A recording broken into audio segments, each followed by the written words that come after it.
जिस तरह टूथपेस्ट की जगह लोग दुकान पर जाकर कोलगेट मांगते हैं, उसी तरह ग्लू और अधेसिव के मार्केट में फेविकोल ने वही जगह बनाई है। भारत के 70% अधेसिव मार्केट का शेयर रखने वाली ये कंपनी आज 1.1 लाख करोड़ की मार्केट कैप के साथ साल में 11,752 करोड़ का रेवेन्यू जनरेट करती है। लेकिन क्या आपको पता है कि इस कंपनी की कहानी एक पियोन से शुरू हुई थी? क्या है फेविकोल की जर्नी? आइए जानने की कोशिश करते हैं आज के इस वीडियो में। फेविकोल की शुरुआत करने वाले बलवंत पारेख गुजरात में पैदा हुए थे और बॉम्बे में लॉ पढ़ने के लिए गए थे। लेकिन फिर कुछ वक्त बाद वो गुजरात लौट आए और भारत छोड़ो आंदोलन में कूद पड़े। इसके एक साल बाद मुंबई लौटकर उन्होंने अपनी लॉ की पढ़ाई कंप्लीट तो की, लेकिन उन्हें लगता था कि इस प्रोफेशन में बहुत झूठ बोलना पड़ता है, जिस वजह से उन्होंने कभी लॉ प्रैक्टिस ही नहीं किया, बल्कि एक डाइंग और प्रिंटिंग प्रेस में नौकरी कर ली। इसके सालों बाद एक वुड ट्रेडर के ऑफिस में पियोन का काम करने लगे और यहाँ पर उन्हें कारपेंटर्स की एक मेजर प्रॉब्लम समझ में आई। ये वो समय था जब लकड़ी का फर्नीचर बहुत डिमांड में था, लेकिन तब कारपेंटर्स जो ग्लू इस्तेमाल करते थे वो सॉलिड होती थी और उसे पिघलाकर इस्तेमाल करना पड़ता था। ये ग्लू ज्यादा स्ट्रॉन्ग भी नहीं थी और साथ ही इसे बनाने के लिए एनिमल फैट का भी इस्तेमाल किया जाता था। इस ग्लू के साथ काम करना इसलिए भी चैलेंजिंग हो जाता था क्योंकि इससे आने वाली स्मेल भी बहुत स्ट्रॉन्ग होती थी और ये स्मेल फर्नीचर बनने के बाद तक रहती थी। इस परेशानी को देखते हुए उन्होंने फेविकोल की शुरुआत की, जिसके इनिशियल कस्टमर्स यही कारपेंटर्स थे। 1959 में फेविकोल के तौर पर उन्होंने अपना पहला प्रोडक्ट सप्लाई करना शुरू किया, लेकिन ये आज के फेविकोल से बिल्कुल अलग था क्योंकि ये कारपेंटर्स पर फोकस था। ये एक स्मेल फ्री सिंथेटिक रेसिन था जिसे बनाने के लिए किसी तरह के एनिमल फैट का इस्तेमाल नहीं किया जाता था और इसकी अधेसिव क्वालिटी भी मार्केट में मौजूद सभी ऑल्टरनेटिव से बेहतर थी। इस प्रोडक्ट को अपनी टारगेट ऑडियंस तक पहुंचाने और उन्हें ट्रेन करने के लिए कंपनी ने अपने पैकेजेस पर कारपेंटर्स के लिए इंस्ट्रक्शंस भी लिखे और बाद में उन्होंने फेविकोल चैंपियंस क्लब की भी शुरुआत की। ये क्लब एक ऐसी जगह होती है जहां पर कारपेंटर्स को इनवाइट किया जाता है और उन्हें नई स्किल सिखाई जाती है।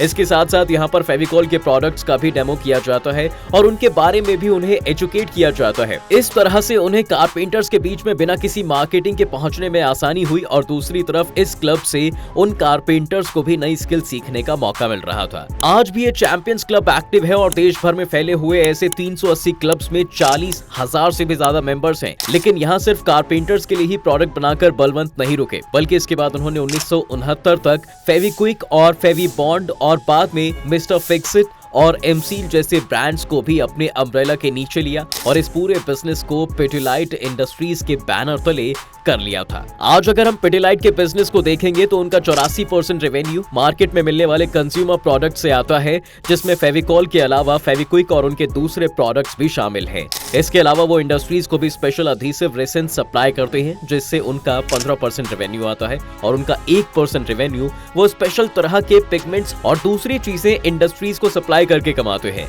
लेकिन फेविकोल को बड़ा ब्रांड बनाने के लिए उस समय सबसे ज्यादा जरूरत मार्केटिंग की थी, क्योंकि तब कोई सोशल मीडिया या फिर दूसरी तरह के प्लेटफॉर्म्स नहीं हुआ करते थे और न्यूज़पेपर्स और टीवी में सिंपलिस्टिक एड्स देने से वो अपने कॉम्पिटिटर्स के खिलाफ खड़े नहीं हो सकते थे। यहीं पर उनकी टीम ने इनोवेटिव और फनी एड्स का सहारा लेना शुरू कर दिया। आप देखेंगे कि फेविकोल की एड में आपको कभी कोई सेलिब्रिटी या सुपरस्टार नहीं दिखेगा, लेकिन वो एड्स फिर भी फनी और एंगेजिंग होती है और उन्हें देखकर आप एनॉय नहीं होते बल्कि एंटरटेन होते हैं। आज भी अगर आप फेविकोल के सोशल मीडिया पेजेस को देखें या टीवी और न्यूज़पेपर्स पर आने वाली उनकी एड्स को देखें तो वो फनी तो है ही, पर साथ ही साथ वो करंट ट्रेंड्स को भी रिफ्लेक्ट करती है, जिस वजह से उसमें आपको मार्वल कॉमिक्स का हल्क भी दिख जाता है और त्योहारों के समय दूसरी इमेजरी भी। इससे ब्रांड की पॉजिटिव इमेज भी सबकॉन्शियसली आपके दिमाग में आती है और इसके बारे में आप अवेयर भी हो जाते हैं। फेविकोल की मार्केटिंग स्किल्स कितनी अच्छी है ये आप उसके लोगो से ही अंदाजा लगा सकते हैं।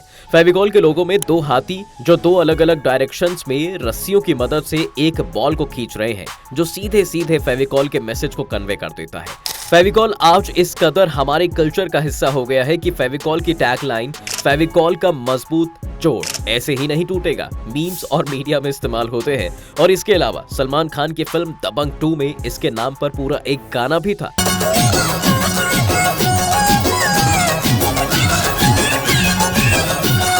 सोचिए कितने ही प्रोडक्ट्स आप ऐसे याद कर सकते हैं जिनको इस लेवल पर किसी सोसाइटी को पेनिट्रेट किया गया हो।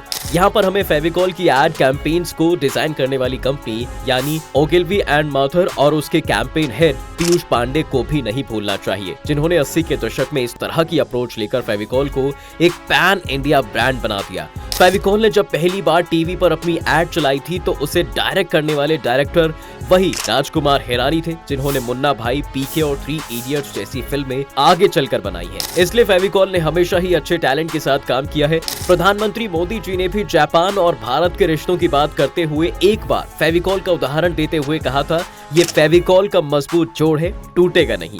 और 2019 में भी उन्होंने ऑपोजिशन के महागठबंधन के बारे में टिप्पणी करते हुए फिर से पब्लिकली फेविकॉल का उदाहरण दिया था।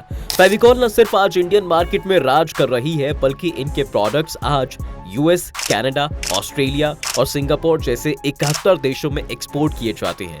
फेविकॉल ने एक अच्छा प्रोडक्ट बनाने के अलावा कुछ बेहतरीन बिजनेस डिसीजंस भी लिए हैं, जैसे कि 1998 में महिंद्रा एंड महिंद्रा के प्रोडक्ट एम सील को कई सारी कंपनीज एक्वायर करना चाहती थी और सभी का इंटरेस्ट इसमें था, लेकिन पिडिलाइट ने पहला मूव चलकर इसे सबसे पहले एक्वायर कर लिया। इसके बाद वाटरप्रूफिंग के मार्केट में घुसने के लिए उन्होंने मिस्टर फिक्सिट को खरीद लिया। ये दोनों ही प्रोडक्ट्स ऑलरेडी मार्केट लीडर्स थे। जब एम सील को एक्वायर किया गया तब उसके पास अपने सेगमेंट में 60% का मार्केट शेयर था और इसी तरह उनके दूसरे एक्विजिशंस भी थे। आज भी इतने सालों बाद उन्होंने लगातार अपने प्रोडक्ट्स को इनोवेट करते हुए मार्केट में उसी तरह की डोमिनेंस बनाई हुई है।